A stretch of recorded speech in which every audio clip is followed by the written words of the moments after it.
Hi friends, welcome to our channel.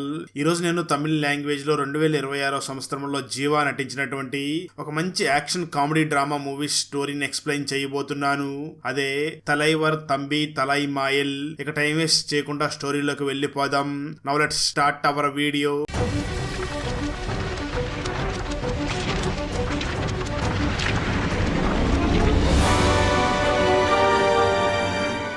Video start చేసే ముందు మన ఛానల్లో లాస్ట్ వీడియోకి వచ్చిన బెస్ట్ కామెంట్ ఏమిటో చూద్దాం. అండ్ ఈ కామెంట్ నేను పర్సనల్ గా సెలెక్ట్ చేసింది అయితే కాదు, సాఫ్ట్వేర్ ఆటోమేటిక్ గా ఈ వీడియోని లైక్ చేసి కామెంట్ చేసిన బెస్ట్ కామెంట్ ని ర్యాండమ్ గా సెలెక్ట్ చేస్తుంది. So keep commenting. నెక్స్ట్ మీ కామెంటే సెలెక్ట్ అయ్యే ఛాన్స్ ఉంది. And thanks for commenting. Now let's start our video. Open చేస్తే మూవీ స్టార్టింగ్ లో ఒక అందమైన గ్రామాన్ని చూపించగా, ఆ గ్రామానికి జీవ ప్రెసిడెంట్ గా వర్క్ చేస్తూ ఉంటాడు. తను చాలా నిజాయితీగా పనిచేస్తూ గ్రామాన్ని బాగా అభివృద్ధి చేస్తూ ఉంటాడు. అయితే అదే గ్రామంలో టీఎస్కే పార్టీలో ఉన్నటువంటి జాన్సన్ మాత్రం జీవ ఏదో ఒక తప్పు చేసి దొరికిపోతాడు కదా, ఆ తప్పుని చూపించి జీవాని తప్పించి తను ప్రెసిడెంట్ అవ్వాలి అని చాలా ఆశలు పడుతూ ఉంటాడు. మరోపక్క అదే ఊర్లో ఉన్నటువంటి రామయ్య తన కూతురు సౌమ్యకి పెళ్లి ఫిక్స్ చేసుకుని సౌమ్య పెళ్లి బాధ్యతలన్నింటినీ కూడా జీవాకి అప్పగించి ప్రెసిడెంట్ జీవ ఆధ్వర్యంలోనే పెళ్లి మొత్తం జరగాలి అని ఆ బాధ్యతలన్నీ కూడా జీవాకి అప్పగించి ఉంటాడు. జీవాకి సౌమ్యకి మధ్య అన్నా చెల్లెల రిలేషన్షిప్ ఉండడంతో జీవా కూడా చాలా ప్రేమగా ఆ పెళ్లి పనులన్నీ కూడా చూసుకుంటూ ఉంటాడు. సరిగ్గా అదే సమయంలో రామయ్య ప్రెసిడెంట్ అయినటువంటి జీవా దగ్గరికి వచ్చి, మన ఇంట్లో పెళ్లి జరగబోతుంది కదా, వాటర్ ని కొంచెం ఒక 10 నిమిషాలు ఎక్కువగా మనకు వదలమని చెప్పు అని అంటాడు. దాంతో జీవా వెంటనే ట్యాంక్ దగ్గర వాటర్ వదిలే ప్లంబర్ దగ్గరికి వెళ్లి తనకు 2 మద్యం బాటిల్ ఇచ్చి ఆ రామయ్య ఇంటికి ఒక 10 నిమిషాలు ఎక్కువ వాటర్ వదులు అని చెప్తాడు. దానికి ఆ ప్లంబర్ కూడా ఒప్పుకుంటాడు. వచ్చేస్తే మరోపక్క సౌమ్యాన్ని పెళ్లి చేసుకోబోయే కన్నయ్య అనే వ్యక్తిని చూపించడం జరుగుతుంది. ఆ కన్నయ్యకి చాలా సంవత్సరాల తర్వాత పెళ్లి జరుగుతూ ఉండడంతో ఎంతసేపు సౌమ్యకి ఫోన్ చేసి ఫోన్ లోనే మాట్లాడుతూ ఉంటాడు. ఇది చూసినటువంటి కన్నయ్య తమ్ముడికి మాత్రం ఎప్పుడు ఫోన్ లోనే మాట్లాడుతూ ఉంటాడు అని కొంచెం ఇరిటేట్ గా ఫీల్ అవుతూ ఉంటాడు. ఆ తర్వాత కన్నయ్య ఫ్యామిలీ మెంబర్స్ అందరూ కూడా సౌమ్యని పెళ్లి చేసుకోవడం కోసం సౌమ్య ఇంటి దగ్గరికి బయలుదేరి వస్తూ ఉంటారు. అయితే వాళ్ళతో పాటు వాళ్ళ కుక్క అయినటువంటి ఆర్నాల్ని కూడా వాళ్ళతో పాటు తీసుకుని కన్నయ్య ఫ్యామిలీ మెంబర్స్ అందరూ కూడా చాలా ఆనందంగా సరదాగా సౌమ్య ఇంటి దగ్గరికి బయలుదేరి వస్తూ ఉంటారు. వచ్చేస్తే మరో పక్క పెళ్లి కూతురైనటువంటి సౌమ్య ఇంటిని చూపించగా అక్కడ అంతా కూడా చాలా ఆనందంగా పాటలకి డాన్సులు వేస్తూ ఉంటారు. సరిగ్గా అదే సమయంలో ఆ రామయ్య ఇంటి పక్కన ఉన్నటువంటి మనీని చూపిస్తారు. మనీ తన ఇంటిలో నుంచి కిటికీని ఓపెన్ చేసి రామయ్య ఇంట్లో జరుగుతున్నటువంటి అడావిడిని చూసి చాలా కోప్పడుతూ ఉంటాడు. ఎందుకంటే ఈ రామయ్యకి మరియు మనీకి అస్సలు పడకుండా ఉంటుంది. దానికి కారణం కూడా ఉంటుంది. అదేమిటి అంటే, ఈ మనీ కూతురు పూర్ణి ఒక అబ్బాయిని ప్రేమించిందని, తన వల్ల తను ప్రెగ్నెంట్ అయిపోయింది అని ఊరంతా కూడా రామయ్య ఒక న్యూస్ ని స్ప్రెడ్ చేసి ఉంటాడు. దాంతో ఊర్లో ఉన్న వాళ్ళందరూ కూడా పూర్ణి గురించి చాలా అవమానకరంగా మాట్లాడుతూ ఉంటారు.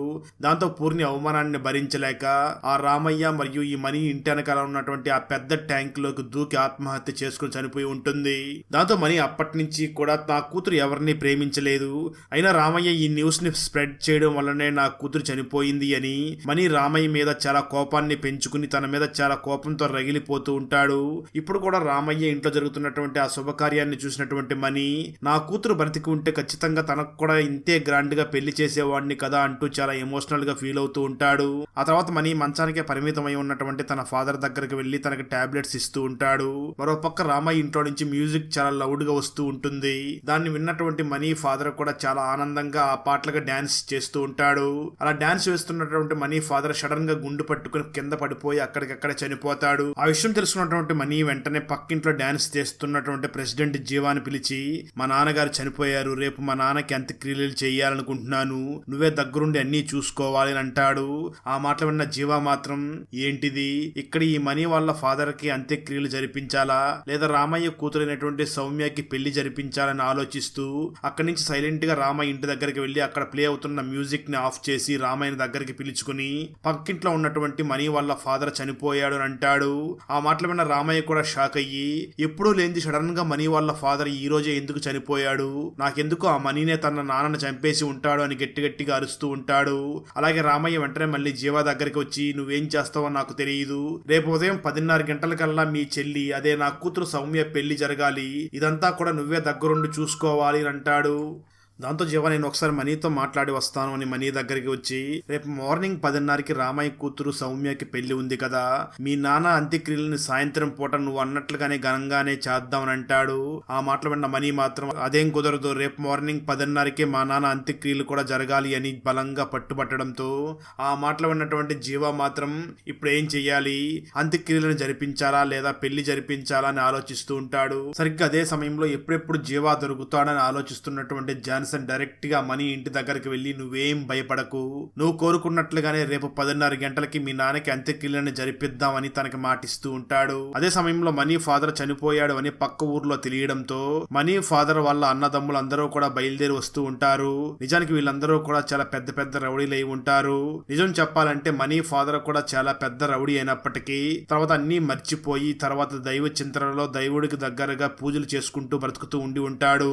అలా చివరిసారి ఆ మనీ ఫాదర్ ని చూడడానికి వస్తున్నటువంటి వాళ్ళ అన్నదమ్ములు అందరూ కూడా అక్కడ ఏ చిన్నపాటి గొడవ జరిగినా దాన్ని చాలా పెద్ద చెయ్యాలి అనుకుని వస్తూ ఉంటారు. మరోపక్క సమయం గడిచే కొద్దీ ఆ రామయ్య కూడా చాలా టెన్షన్ పడుతూ జీవాని పిలిచి, నువ్వు వెంటనే మనీని వాళ్ళ నాన్న దహన సంస్కారాల సమయాన్ని మార్చుకోమని చెప్పు, లేదంటే చాలా తీవ్ర పరిణామాలు ఎదుర్కోవాల్సి వస్తుంది అని అంటాడు.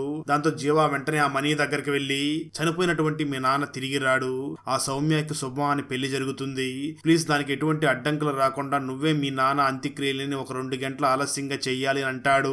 దానికి మొదట్లో ఒప్పుకోనప్పటికీ ఆ తర్వాత మనీ కూడా ఒప్పుకుంటాడు. దాంతో జీవా చాలా ఆనందపడుతూ ఉండగా సరిగ్గా కొద్దిసేపటికి ఆ మనీలోకి చనిపోయినటువంటి తన ఫాదర్ ఆత్మ వచ్చినట్లుగా మనీ ఊగిపోతూ ఉంటాడు. అది చూసినటువంటి గ్రామంలోని వాళ్ళందరూ నిజంగా ఆ మనీ బాడీలోకి వాళ్ళ నాన్న ఆత్మ వచ్చిందా లేదా మనీనే ఆ విధంగా యాక్టింగ్ చేస్తున్నాడా అనుకుంటూ ఉంటారు. అలా దెయ్యం పట్టినట్టుగా ఊగుతున్నటువంటి మనీ గ్రామ ప్రజలందరినీ చూసి, రేపెట్టి పరిస్థితుల్లో ఉదయం 10:30 గంటలకి నాకు జరగవలసినటువంటి అంత్యక్రియలన్నీ కూడా శాస్త్రోక్తంగా జరిగిపోవాలి, లేదంటే ఈ గ్రామం చాలా తీవ్ర పరిణామాలను ఎదుర్కోవాల్సి వస్తుంది అని దెయ్యం పట్టిన వాడిలాగా మనీ మాట్లాడుతూ ఉంటాడు. ఆ తర్వాత రామయ్య తన కూతురి పెళ్లి ఎక్కడ ఆగిపోతుందో అని కోపంగా మనీ దగ్గరికి వచ్చి గొడవ పడుతూ ఉంటాడు. ఆ సమయంలో రామయ్య మనీ కూతుర్ని కూడా తిడుతూ ఉండడంతో మనీ రామయ్యని చూసి, నీ వల్లే నా కూతురు చనిపోయింది, లేనిపోని పుకార్లన్నీ కూడా ఊర్లో నువ్వే పుట్టించావు అని అంటూ ఉంటాడు. ఆ మాటలు విన్నటువంటి రామయ్య మాత్రం ఆ మనీని చూసి, నువ్వు అనుకున్నట్లుగా నీ కూతురు అంత మంచిదేమీ కాదు, ఒకరోజు నేను నా కల్లారా ఆ ట్యాంక్ కింద నీ కూతురు ఒక అబ్బాయితో మాట్లాడుతూ ఉండగా నేను చూశాను, అదే విషయాన్ని నేను ఊర్లో చెప్పాను, అలా చెప్పినంత మాత్రానే నేను నీ కూతుర్ని చంపేసినట్లు అవుతుందా అని ఇద్దరు కూడా గొడవ పడుతూ ఉంటారు. అదే సమయంలో సౌమ్య అక్కడికి వచ్చి, ఈ విషయంలోకి చనిపోయినటువంటి పూర్ణిని ఎందుకు లాగుతున్నారు, మీరు ఈ విధంగా గొడవ పడుతూ ఉంటే నాకు పెళ్లి జరిగిద్దో లేదో, అలాగే చనిపోయినటువంటి ఆ తాతయ్యకి అంత్యక్రియలు జరుగుతాయో లేదో అని చాలా డౌట్ గా ఉంది, మీరు ఇదే విధంగా ప్రవర్తిస్తే చనిపోయినటువంటి పూర్ణి లాగానే నేను కూడా చనిపోతాను అని చెప్పి అక్కడి నుంచి పరిగెడుతూ ఉంటుంది. దాంతో జీవా వెంటనే పరిగెట్టుకుంటూ వెళ్లి ఆ సౌమ్యకి నచ్చజెప్పి తనని ఆపుతాడు. ప్రెసిడెంట్ జీవా 2 ఇళ్ల మధ్య ఒక కంచిని ఏర్పాటు చేసి ఎవరి ఇళ్లలో వాళ్ళ కార్యక్రమానికి సంబంధించిన ఏర్పాట్లన్నీ కూడా చేసుకుంటూ ఉంటారు. అయితే గ్రామంలోని ప్రజలు మాత్రం ఆ జీవా దగ్గరికి వచ్చి, ఇంటి పక్కన శవం ఉండగా మరో ఇంట్లో పెళ్లి ఎలా చేస్తారు అని అంటూ ఉంటారు. ఆ మాటలు విన్న జీవా, వాళ్ళిద్దరికి మధ్య చాలా గొడవలు ఉన్నాయి, ఎవరో కూడా చెప్పిన మాట వినడం లేదు, అందుకే కంచి కట్టి వాళ్ళ పనులు వాళ్ళు చేసుకోమని చెప్పాను అంటూ ఉంటాడు. సరిగ్గా అదే సమయంలో ఎప్పుడెప్పుడు ప్రెసిడెంట్ అవ్వాలని ఆలోచిస్తున్నటువంటి జాన్సన్ జీవా దగ్గరికి వచ్చి, ఏంటి ఒక కంచి ద్వారా ఈ సమస్యను పరిష్కరించేశాను అనుకుంటున్నావా, నేను సమస్యని ఎలా క్రియేట్ చేస్తానో నువ్వే చూస్తూ ఉండు అని సవాల్ చేస్తూ ఉంటాడు. కట్టిస్తే మరో పక్క సౌమ్య పెళ్లి జరుగుతుందో లేదో అని టెన్షన్ లో ఉండగా అదే ఊళ్ళో ఉన్నటువంటి సురేష్ ఒక తాలిబొట్టు ఆ సౌమ్య దగ్గరికి తీసుకుని వచ్చి, ఈ పెళ్లి జరుగుతుందో లేదో చాలా డౌట్ గా ఉంది, నా మాట విను, నేను ఎప్పటి నుంచో నిన్ను వన్ సైడ్ గా ప్రేమిస్తున్నాను, నాతో పాటు వచ్చి మన ఇద్దరం పెళ్లి చేసుకుందాం, నా దగ్గర తాలిబొట్టు కూడా ఉంది అని అంటూ ఉంటాడు. ఆ మాటలు విన్నటువంటి సౌమ్య, అసలే పెళ్లి జరుగుతుందో లేదో అని నేను టెన్షన్ లో ఉన్నాను, అలాంటప్పుడు నా దగ్గరకు వచ్చి ఈ విధంగా మాట్లాడతావా అని ఒక కత్తి తీసుకుని సురేష్ అక్కడి నుంచి తరుముతూ ఉంటుంది. సురేష్ భయపడి పారిపోతూ ఉండగా సురేష్ వెనకాలే సౌమ్య కత్తి తీసుకుని పరిగెడుతూ ఉంటుంది. ఇదంతా కూడా ట్యాంక్ మీద మందు తాగుతున్నటువంటి ప్లంబర్ చూసి, ఏంటి ఈ సౌమ్య ఎవరితోనో లేచిపోతున్నట్లుగా ఉంది అని ఆలోచించి ఆ ప్లంబర్ వెంటనే కిందకి వెళ్లి కింద ఉన్నటువంటి ఆ జీవాన్ని చూసి మాట్లాడుతూ, ఈ పెళ్లి జరగదు బాబు, ఎందుకంటే ఆ సౌమ్య ఎవరితో ఒక కుర్రవాడితో అడవి మార్గాన లేచిపోవడం నేను చూశాను అని అంటాడు. ఆ మాట ఉన్నటువంటి జీవ ప్లంబర్ ని కొట్టి, తాగుబోతేదవా, ఏదంటే అది మాట్లాడతావా అని వెంటనే వెళ్లి ఆ సౌమ్య ఎక్కడ ఉందో వెతకండి అని అంటాడు. ఆ ప్లంబర్ మాత్రం, నా మాట నమ్మండి, నిజంగానే ఆ సౌమ్య ఎవరితోనో లేచి లేచిపోయింది అని చెప్తూ ఉంటాడు. అదే సమయంలో అక్కడ సౌమ్య ఎక్కడ కనిపించకపోవడంతో అందరూ కూడా సౌమ్య కోసం వెతుకుతూ ఉంటారు. మరోపక్క గ్రామంలోని ప్రజలందరూ కూడా తాగుబోతు చెప్పిన మాటలు నిజమేనేమో అని చాలా గుసగుసలాడుతూ ఉంటారు. ఇదంతా చూస్తున్నటువంటి రామయ్య ఇదే విధంగా పూర్ణి గురించి కూడా అప్పుడు మాట్లాడుకున్నారు కదా అని చాలా బాధపడుతూ ఉంటాడు. ఆ తర్వాత ఈ విషయం గురించి తెలుసుకున్నటువంటి జాన్సన్ ఎలాగైనా ఈ విషయాన్ని పెళ్లికొడుకు అయినటువంటి కన్నయ్యకి చెప్పాలి అని జాన్సన్ డైరెక్ట్ గా కన్నయ్య దగ్గరికి వెళ్లి పెళ్లి కూతురు సౌమ్య కనిపించడం లేదు, తను ఎక్కడికో పారిపోయినట్లుగా ఉంది, నువ్వేం బాధపడకు, తెల్లారి కల్లా పెళ్లి కూతురు ఎక్కడ ఉందో వెతికి పట్టుకు వచ్చి నీకు పెళ్లి చేస్తాను అని చాలా వెటకారంగా మాట్లాడుతూ ఉంటాడు.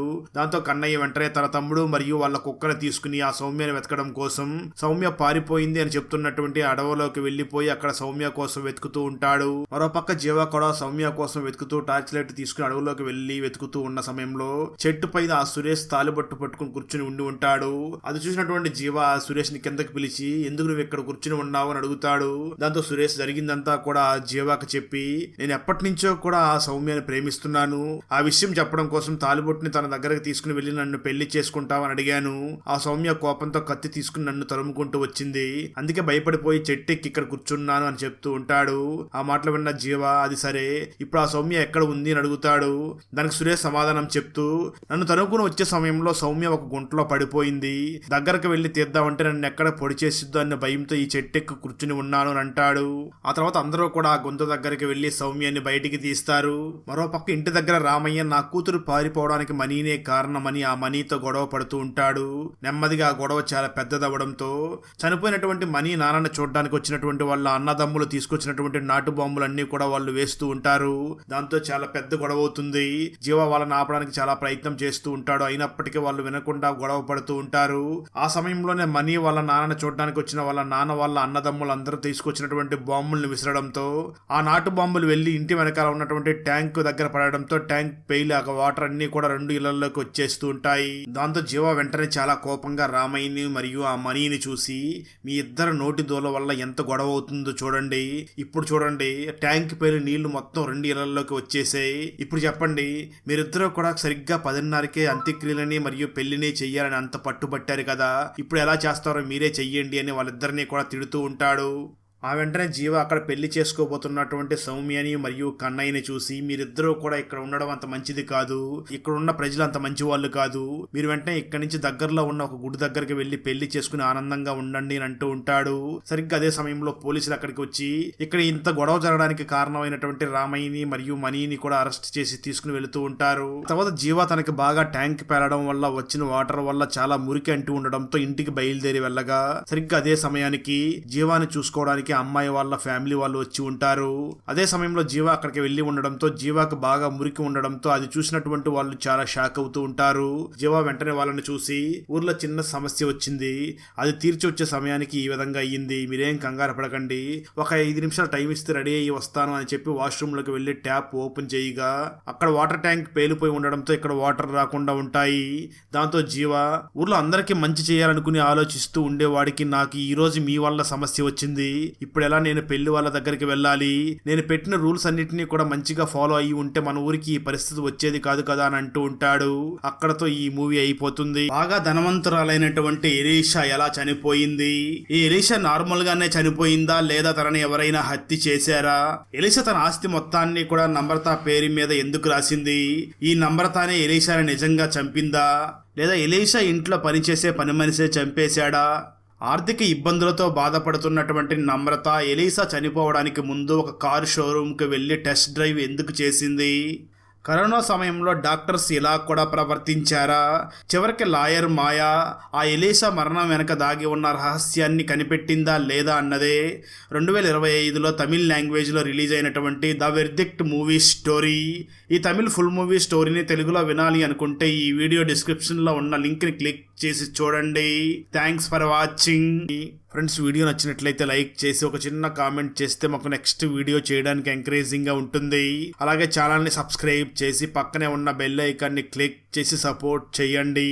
Thanks for watching. జై హింద్.